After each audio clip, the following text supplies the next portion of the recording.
On Tuesday, voters in a Texas county will decide a hotly contested race for district attorney. One of the most contentious issues is an unsolved murder from more than 50 years ago. For months, 48 Hours correspondent Richard Schlesinger has been investigating the case of a young beauty queen who went to confession and never returned.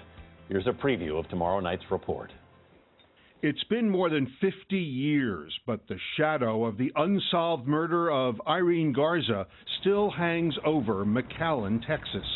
The killer still sits somewhere on this earth, smugly, thinking he got away with it. Noemi Ponce Siegler was just a child when Irene Garza went missing. She and other family members learned that Irene had gone to confession on Easter weekend and never came home. Searchers fanned out looking for her, and one of them was Noemi's father, a deputy sheriff. That man wouldn't even sleep trying to find Irene. Irene's shoe was found first, then her purse, and finally her body was found floating in a canal. Irene had been beaten, raped, and suffocated.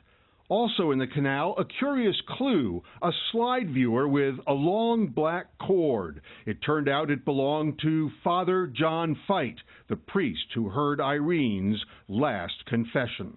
That's horrible. That's an insult. Father Fite told police two different stories about where Irene gave her confession that night. He had scratches on his hands and later failed a lie detector test. But Fite was not arrested, and Noemi says as a young girl, she came upon a scene with her father that might explain why.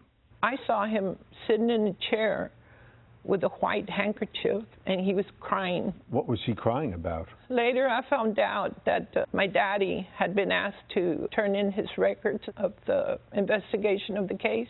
Many in Irene's family suspected that some kind of agreement had been made between the church and the authorities, but there's no hard evidence of that. Nevertheless, Father Fite soon disappeared from McAllen, and the case went cold for decades until this man came forward. I covered up the evidence. I'm sorry for what I did. Dale Tashney was once a monk at this Trappist monastery in Missouri. He says in 1963, John Fite arrived and in months of counseling sessions told him all about killing a young woman on an Easter weekend in a rectory. He assaulted her, bound her, and gagged her. As he left, he could hear her saying, "I can't breathe, I can't breathe." Despite Tashney's account, John Fite remains a free man. He left the priesthood long ago. Hello, Mr. Fite.